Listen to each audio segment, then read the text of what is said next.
Inde, merci beaucoup de nous rejoindre sur le podcast Entre deux rushs. Merci à vous de m'accueillir. Merci de prendre ce temps-là et on va entrer dans le vif du sujet. Pour ceux qui, honte à eux, ne te connaîtraient pas, est-ce que tu peux te présenter? Bien sûr, Indemad, vice-présidente déléguée au développement économique et numérique à la métropole de Montpellier ou encore Montpellier Méditerranée Métropole. Ok.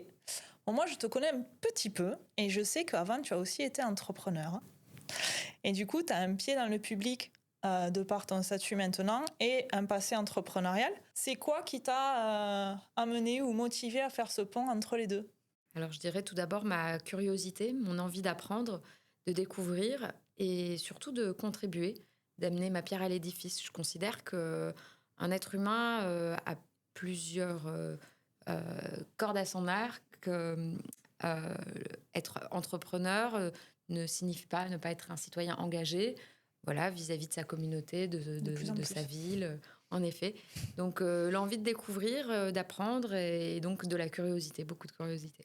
Ok, bah du coup, ça m'amène à la question suivante. Ton expérience en tant qu'entrepreneur, tu en tires quels enseignements dans ton nouveau rôle, justement? Alors, j'ai eu la chance d'être déléguée à l'économie et au numérique, ce qui me permet de mieux comprendre les chefs d'entreprise, de savoir quels sont leurs besoins, leurs spécificités.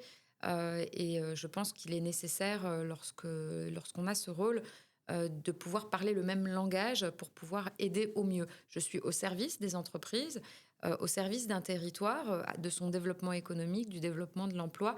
Et qui de mieux, finalement, que quelqu'un qui a travaillé et qui connaît les besoins des chefs d'entreprise pour pouvoir les aider.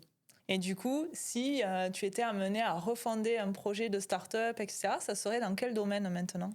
Je pense le domaine des énergies renouvelables ou en tout cas Ok. tout ce qui touche aux transitions écologiques, c'est un peu dans l'air du temps. On fait face à des difficultés voilà, de plus en plus importantes en termes de climat, de réchauffement climatique.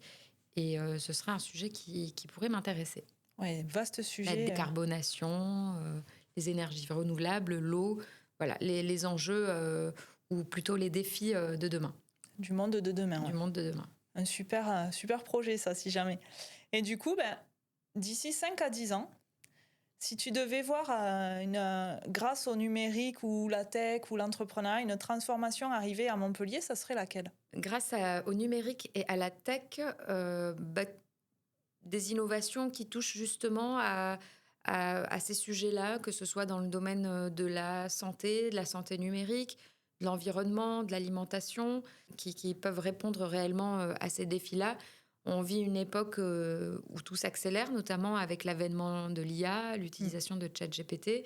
Et donc là, ça soulève des enjeux assez importants pour justement la préservation de notre climat. Donc j'aimerais qu'on puisse voir émerger à Montpellier des innovations, des entreprises, des startups dans ces domaines-là qui permettent finalement de préserver le progrès technologique, mais tout en maintenant, en préservant nos ressources. Mm. Donc ce serait de cet ordre-là que j'aimerais bien voir, ou encore des leaders européens, Mm. euh, voilà, qu'on ne soit plus trop à la traîne ou à la botte des États-Unis. Ah, c'est un bon défi, ça. Ouais. Du coup, justement, on sait que Montpellier est connu pour son dynamisme autour de la tech. Est-ce que tu penses qu'on n'oublie pas, ou est-ce qu'ils ne sont pas un peu trop mis de côté, certains secteurs émergents et qui auraient pour autant un fort potentiel? Alors, je fais en sorte qu'on ne mette aucun secteur de côté. Je vois la tech ou le numérique comme un outil qui traverse tous ces secteurs-là, Oui. qui est un véritable levier de croissance, de développement, de communication. Et donc, c'est comme ça qu'il faut le prendre. C'est s'embarquer, identifier les enjeux qui sont liés au numérique pour son business, mais aussi les enjeux stratégiques. Et donc, dans la conception même, il faut prévoir cet outil, notamment la data, qui constitue une vraie valeur pour les entreprises. Et donc, tous les secteurs qui se sentent mis de côté, moi, je les encourage à s'embarquer dans ces outils qui doit leur permettre finalement d'optimiser la qualité de leurs produits, de leurs services ou de leurs procédés, tout en réduisant les coûts. Et Mm. par exemple, aujourd'hui, une entreprise qui n'a pas de site internet ou de communication digitale ferme une porte majeure sur l'atteinte de ces cibles Oui, potentielles. on te confirme. Voilà. Justement, là, ça me fait faire le lien vers tout ce qui est numérique. On voit que l'intelligence artificielle, notamment maintenant, si on ne va pas dessus, on se ferme un peu des portes aussi. Et donc, l'IA vient bouleverser pas mal de secteurs. Est-ce que tu penses que les institutions locales, dont la métropole, etc., pourraient jouer un rôle pour accompagner cette transformation auprès des entreprises ?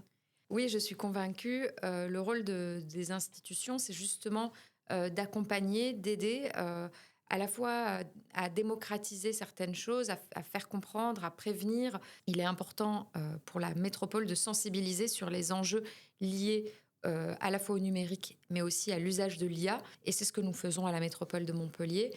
C'est complètement politique parce que les usages aujourd'hui nous dépassent. Très jeunes, les enfants sont maintenant confrontés à ces outils-là. Et il s'agit de faire face à de la désinformation, par exemple. Et donc, il faut les sensibiliser à ces enjeux pour préserver un esprit critique, finalement. Donc, de ne pas hésiter à avoir plusieurs sources.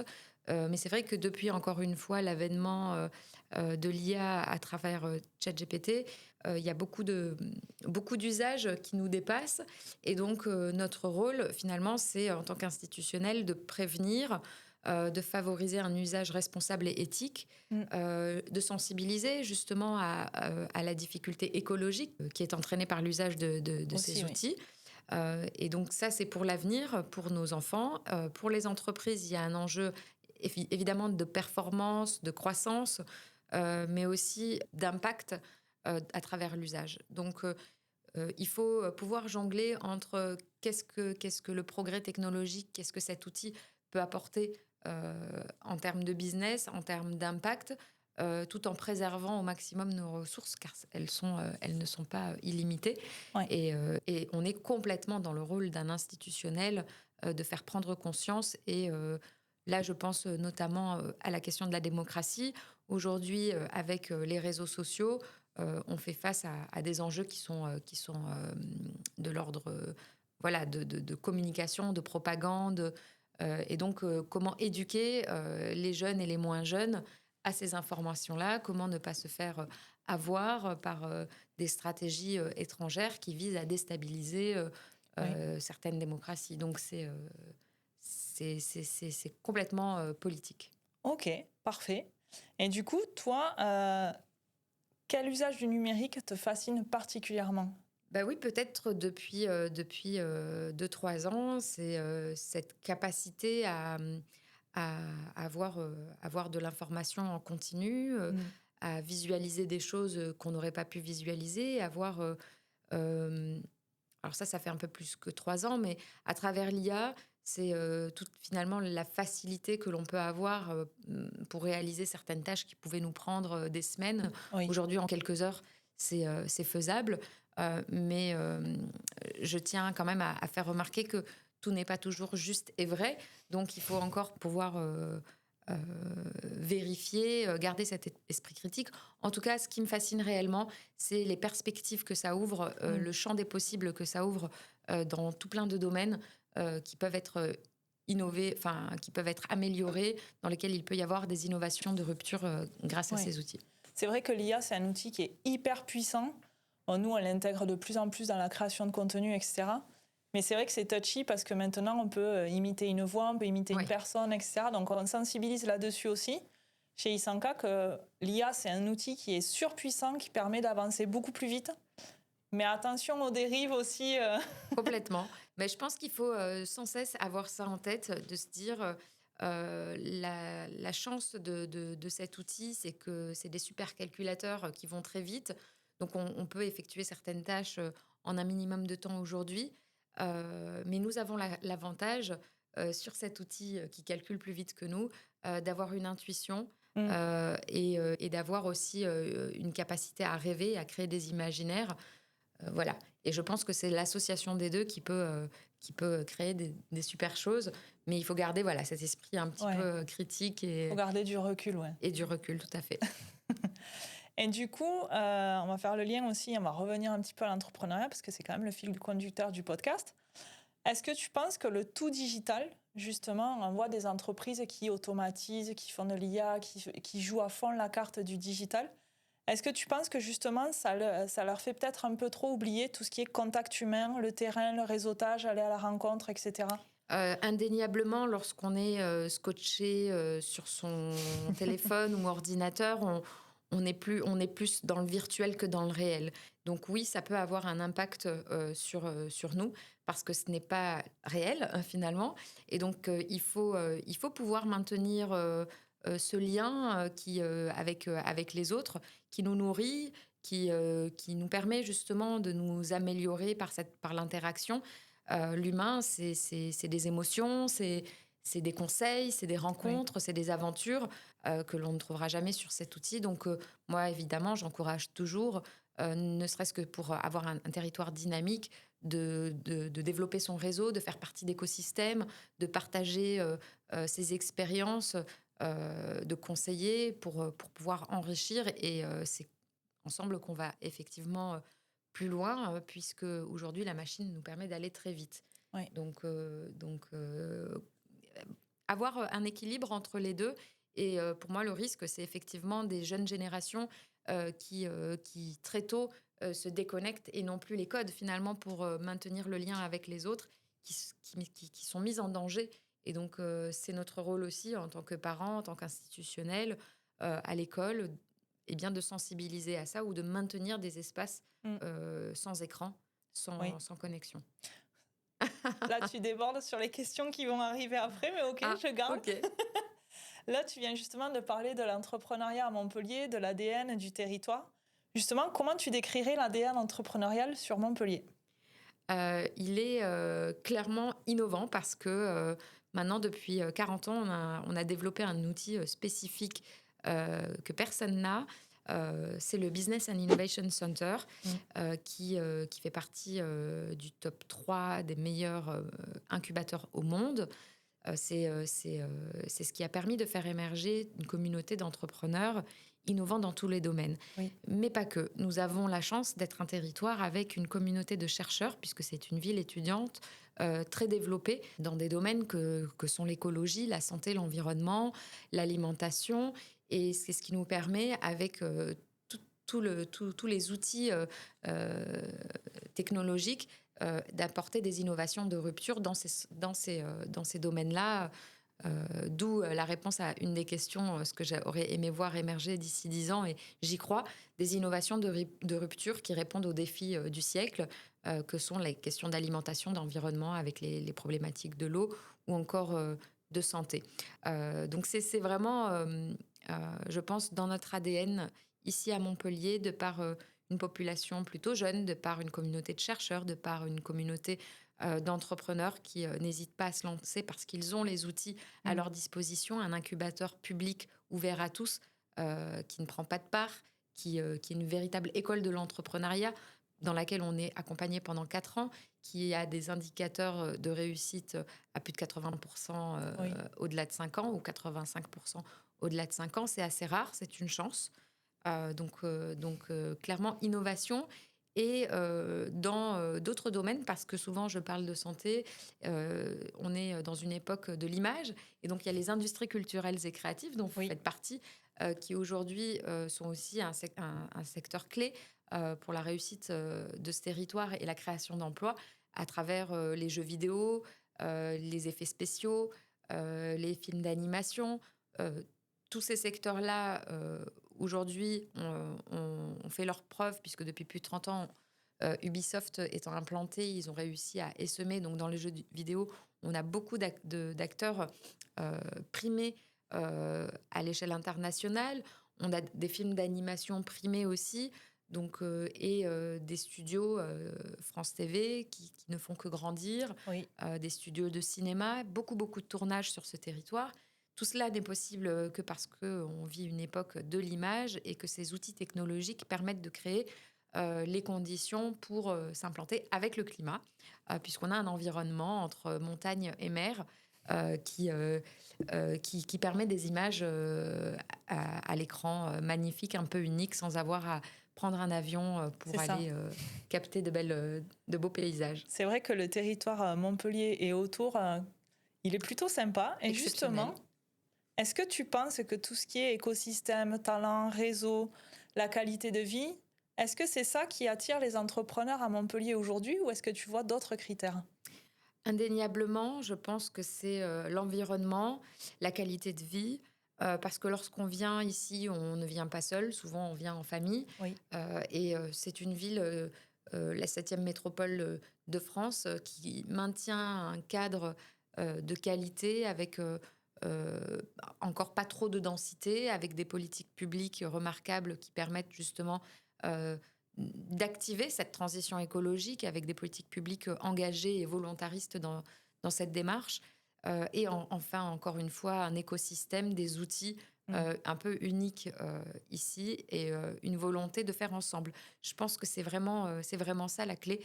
C'est des gens qui ont conscience que pour réussir de grandes choses, il faut être entouré. oui, Et donc, de se dire qu'à Montpellier, on peut trouver euh, des associations, des pôles de compétitivité, un incubateur, euh, des, euh, oui, des écosystèmes hein, volontaires pour nous aider, pour nous accompagner. C'est un véritable plus. Lorsque oui. dans des villes comme Paris, Lyon, la concurrence fait rage, euh, la qualité peut-être y est moins intéressante. Donc oui, à choisir pour avoir testé d'autres communes, c'est ici qu'on entreprend le mieux. Ouais, c'est vrai qu'ici, on est quand même bien accompagné. Il y a tout ce qu'il faut pour s'entourer et pour aller chercher la performance, justement. Tout à fait. Et du coup, pour toi, à quoi ressemble aujourd'hui un bon projet quand tu rencontres des entrepreneurs? Alors pour moi, un bon projet, c'est un bon porteur de projet qui sait vendre sa solution ou sa proposition de valeur, qui a su identifier un besoin, qui sait l'exprimer et qui en face met une réponse adéquate, qui sait aussi s'entourer d'une équipe complémentaire, qui a une volonté de faire. Ça, c'est assez sensible, je pense, quand on rencontre une personne dans, dans sa manière de s'exprimer, l'enthousiasme qu'il peut avoir à présenter son projet. Je pense que c'est clé. Malgré toutes les difficultés que l'on peut rencontrer, que ce soit des sujets de recrutement, de financement, la détermination paie. Et donc cette force de volonté, lorsqu'elle est identifiée, pour moi, c'est un facteur clé de succès. C'est vrai que ça fait toute la différence, hein. Ouais. Et du coup, on a parlé de tech, on a parlé de santé, on a parlé des ICC. Quel type de start-up ou d'initiative numérique vous soutenez aujourd'hui au sein de la métropole? Alors, au sein de la métropole, on a présenté une feuille de route stratégique il y a maintenant un peu plus d'un an, 1 an et demi, 2 ans même, où on a identifié des filières d'excellence. On les appelle comme ça parce qu'elles sont historiques. On essaye d'allier la puissance et la force de l'histoire de Montpellier avec ses capacités réelles. Et donc, ces filières d'excellence sont, je l'ai dit, hein, la santé, l'alimentation, l'environnement à travers une stratégie qui s'appelle Med-Vallée de Mm. territoire, qui est co-construite avec l'ensemble de partenaires, les autres collectivités, le CHU, les universités. Conscient des forces que l'on a sur ces territoires, on peut aller plus loin en mettant enfin, une volonté commune ensemble autour de cette stratégie pour faire émerger des innovations, pour créer de l'emploi durable et inclusif, donc pour tous, et en même temps répondre aux enjeux de transition écologique et climatique. J'ai parlé des industries culturelles et créatives, et l'autre peut-être sujet, ce serait les énergies renouvelables. Mm. Les énergies renouvelables sont aujourd'hui la capacité à décarboner un territoire, à créer des énergies alternatives. Et pour ça, là aussi, on a la chance d'être doté à la fois d'un niveau et un taux d'ensoleillement assez remarquable pour développer le solaire Mm. et donc développer des alternatives aux énergies fossiles. On a la possibilité aussi, grâce à des startups innovantes, de travailler sur l'hydrogène ou encore sur la géothermie. Et là aussi, la métropole a mis en œuvre des actions concrètes pour faire de Montpellier une ville exemplaire dans ces domaines-là. On est aussi pas loin de la mer. Il y a aussi un sujet d'éolien, mais pas sur la communauté de communes de la métropole. mais pas loin. Et donc ça, ce sont des enjeux importants. Il y a la question de l'eau. Et donc on travaille sur des innovations qui nous permettent de réguler, de réduire la consommation en eau, en tout cas de l'optimiser pour la préserver. Le secteur du numérique, de la santé numérique, du numérique, de l'IA, là aussi, il y a des enjeux importants de compétitivité, de souveraineté et d'industrialisation du territoire. On veut prendre notre part et je pense qu'en définissant cette stratégie, on s'est dit que tous ces secteurs devaient être traversés par le numérique et donc de travailler en collaboration, encore une fois ici, avec les outils de la métropole, les universités, donc les pôles de compétitivité, les associations et tous les institutionnels finalement sur ce territoire qui ont marqué cette volonté d'aller dans cette direction. On a des comptes à rendre aux jeunes finalement qui ont fait des marches pour le climat puisqu'on a une ville composée d'une majorité d'étudiants à l'année et donc on se doit d'être à la hauteur de leurs exigences. Ok. Et du coup, là, je fais le lien, tu parles du numérique qui est très présent et c'est indispensable aujourd'hui. Est-ce que tu penses que justement dans les métiers du numérique, et plus particulièrement à Montpellier, est-ce que les femmes sont suffisamment représentées ou pas ? Alors, je pense qu'elles sont un peu plus représentées que dans d'autres territoires parce que avant ce mandat, effectivement, j'étais entrepreneur et j'étais engagée aux côtés d'entreprises pour faire évoluer les mentalités dès le collège, au lycée, amener les filles, les femmes, les jeunes filles à aller vers des métiers dits plutôt d'hommes, ingénieurs dans tout ce qui est informatique et numérique. Et je pense que bon, il faut du coup un certain recul, un certain temps avant de pouvoir voir émerger. En tout cas, il y a une conscience des communautés ici de porter haut et fort cet étendard pour pouvoir dire qu'à Montpellier, on est volontaire pour amener plus de femmes vers ces métiers. Et en tout cas, pour ce qui est de l'entrepreneuriat, il y a beaucoup de femmes qui entreprennent à Montpellier et c'est une fierté. Et même s'il reste encore des choses à faire, que ce soit à l'échelle locale ou nationale, on n'est pas encore à l'équilibre à 50-50. Donc ça se travaille à tous les niveaux. Je pense que c'est à la fois au sein des entreprises, des grands groupes, pouvoir avoir dans les conseils d'administration davantage de femmes, que ce soit dans les métiers, donc dans l'esprit finalement des jeunes filles, de se dire qu'il y a aucun métier qui est fermé pour elles. Donc casser des idées reçues, lever des barrières finalement qu'on peut se mettre parfois tout seul. Oui. Et notamment dans l'entrepreneuriat, beaucoup de femmes se disent « c'est pas pour moi », alors qu'en réalité, on a déjà endossé ce rôle d'être multicasquette, d'adaptabilité pour gérer un foyer, un boulot, des enfants. Et donc, je pense que c'est des qualités que l'on a, mais il faut avoir encore conscience de cette capacité et donc y aller. Oui, c'est vrai. Moi, ici, je suis à Cap Oméga, où j'ai les bureaux et le studio. Et je vois qu'il y a de plus en plus de femmes parmi les associés ou les fondateurs. Donc, ça fait plaisir. Ouais. Je me sentais un petit peu comme un ovni ici. C'est vrai, j'ai eu ce sentiment aussi au départ. C'est ça, parce que je suis fondatrice et solo. Ouais. Donc, je regarde les entreprises autour, je me dis, ils sont des associés, ils sont plusieurs, et principalement que des hommes.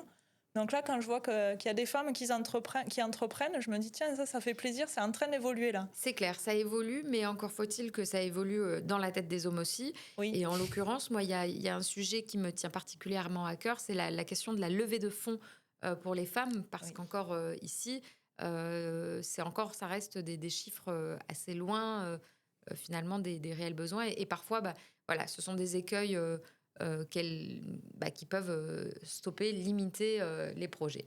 Oui, donc... le besoin de financement et les levées de fonds. Donc, on arrête d'avoir peur, de se mettre des excuses, des barrières dans la tête. Et surtout, on en parle pour que les hommes aussi changent. C'est ça. Leur état d'esprit. Mais je pense que c'est générationnel. Je pense qu'avec le temps, on y viendra. C'est en train d'évoluer, c'est pas plus mal. Là, du coup, tu as répondu à la plupart des questions. Et je me permets d'élargir un petit peu le champ des possibles des questions. Ouais. Pour te connaître un peu plus toi, derrière l'élu et l'ancien entrepreneur, te connaître autrement aussi. Mm-hmm. TikTok, Twitch, Discord, est-ce que tu penses que les institutions pourraient aller sur ces nouveaux formats ou pas du tout ? Certaines y sont déjà. Ouais. Je pense qu'elles ont tout intérêt à y être. Là où elles ne sont pas, elles n'existent pas. Je pense qu'il faut communiquer aux plus jeunes, justement pour les sensibiliser, pour cultiver leur appétence à ces questions politiques, mais c'est surtout un engagement citoyen de contribuer dans sa commune. Et donc oui, il faut être présent, mais pour capter l'attention et faire passer les bons messages. Oui. Il ne faut pas être absent. C'est ça. Et du coup, toi, ton rapport au numérique, ça serait quoi? Plutôt geek, curieuse, utilisatrice stratégique ou minimaliste digitale? Je dirais que je suis un peu des trois selon des périodes. Je vais avoir des phases très actives et puis des phases où je me mets en retrait. Ok. Et puis des phases entre deux. Et parce que je suis un petit peu à l'écoute à la fois de mon corps, de mon esprit. Quand je sens Ouais. que j'ai été trop longtemps, j'essaye de prendre un petit peu de recul. Et puis je profite souvent de l'été pour couper, me mettre au vert. Voilà, me reconnecter aux choses plus basiques, plus naturelles. Justement pour pas perdre de vue l'essentiel. Parce qu'il est, comme dirait René Char, sans cesse menacé par l'insignifiant. C'est ça. Et voilà. Très bien. Et du coup, on voit aussi de plus en plus d'élus Mhm. qui se lancent dans le format vidéo. Est-ce que toi, c'est quelque chose qui pourrait te tenter ou pas du tout? Peut-être, je me suis jamais réellement posé la question, mais a priori non. Ouais. Heu, parce que il faut pouvoir préserver un petit peu de pas de mystère, mais voilà, d'espace privé. Je trouve que la surexposition est dangereuse. Oui. Je trouve que lorsqu'on on s'expose beaucoup, et qu'on cherche l'attention des autres, on finit par se perdre. On est, justement, à la réflexion de que vont penser les autres ou comment je peux je pense qu'il faut garder, son espace.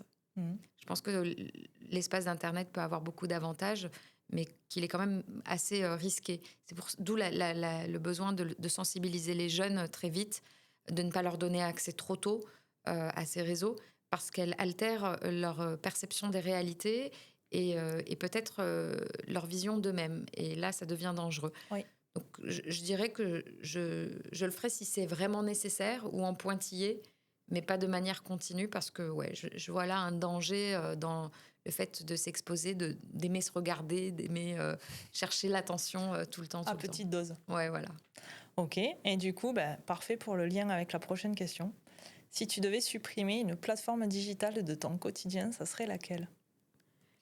Comme ça, je dirais X parce que je trouve que c'est un déversement mmh, souvent de propagande, de haine, de gens Oui. cachés derrière leur écran ou même de gens qui n'existent pas parce que certaines stratégies de certains pays, c'est, et notamment grâce à l'IA, de créer des faux comptes, qui vont, heu, mettre des commentaires pour, faire la démonstration, voilà, que tout le Ouais. monde pense pareil.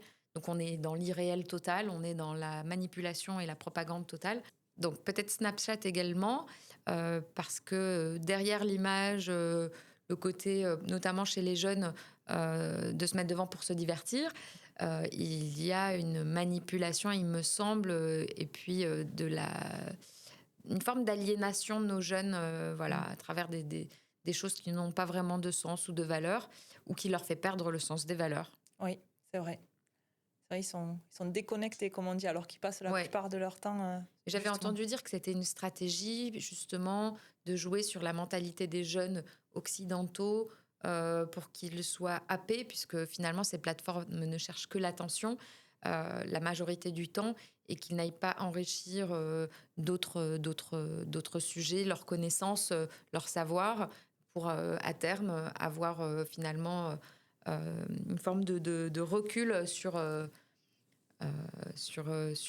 d'autres jeunes, peut-être, voilà, qui auront mis à profit leur temps Mm. sur la connaissance ou le savoir. S'il y avait un bouton pour revenir à la vie d'avant sans smartphone, tu appuies ou pas? Non, j'appuie pas. C'est très critiqué, mais ça a beaucoup d'avantages, le fait d'être connecté Ouais. avec d'autres, avec les membres de sa famille, le fait de pouvoir alerter d'un danger, le fait de pouvoir voir des images qui nous informent, euh, que si on ne l'avait pas, on ne le verrait pas et on subirait juste une communication, une propagande qui nous cacherait certaines réalités. Je pense que c'est un outil aujourd'hui voilà, qui permet de gagner du temps, d'optimiser les temps de trajet Oui. euh, et de rester connecté avec sa famille, ses proches, mais voilà, à utiliser avec parcimonie, avec un esprit critique, toujours chercher toutes les sources euh, sur un sujet et ne pas prendre au pied de la lettre la première proposition amenée. Bah, du coup, pour clôturer cet épisode, si tu devais donner un conseil, que ça soit à quelqu'un, à monsieur, madame, tout le monde sur le numérique, ou au contraire à un entrepreneur par rapport au numérique, ça serait quoi? Alors, à un entrepreneur, d'utiliser tous les leviers pour développer son activité, créer, donner de la visibilité à son offre de service ou son produit. Euh, voilà, de communiquer sur sa marque, sur sa réputation.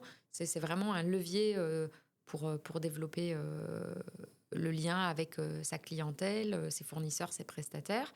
Euh, Ensuite, pour les personnes lambda, c'est de l'utiliser, mais en étant responsable, en connaissance de cause, c'est-à-dire ne pas se fier aux premières informations que l'on voit, ne pas prendre pour argent comptant ce que l'on lit, Oui. Finalement ne pas se laisser absorber, parce que c'est le danger, par des contenus qui peuvent paraître divertissants, merci, et qui finalement nous prennent un temps fou Oui. sur le reste, à savoir le lien social, la famille. Euh, voilà. Donc c'est vrai que c'est une époque un peu particulière où il faut être très alerte sur beaucoup de choses, et en même temps, on est tellement invité à s'oublier, à vivre dans un monde virtuel et à être tout simplement absorbé, à tout donner notre temps. Mais je pense qu'aujourd'hui, on a justement beaucoup de personnes qui nous alertent, qui nous préviennent, beaucoup d'informations justement pour faire prendre conscience, que ce soit aux moins jeunes ou aux plus jeunes, des difficultés liées à ça, ne serait-ce que physiquement, les cervicales, Mm. la souris, enfin voilà. Et donc revenir à l'essentiel qui est notre lien à l'être vivant, quel qu'il soit, la nature, les autres personnes qui nous entourent. J'aurais pas dit mieux, c'est trop bien résumé. Merci Merci. beaucoup, Inde, pour ton Avec temps. grand Et plaisir. merci Merci à beaucoup toi. d'être venue. C'est moi qui te remercie pour ton invitation. Merci.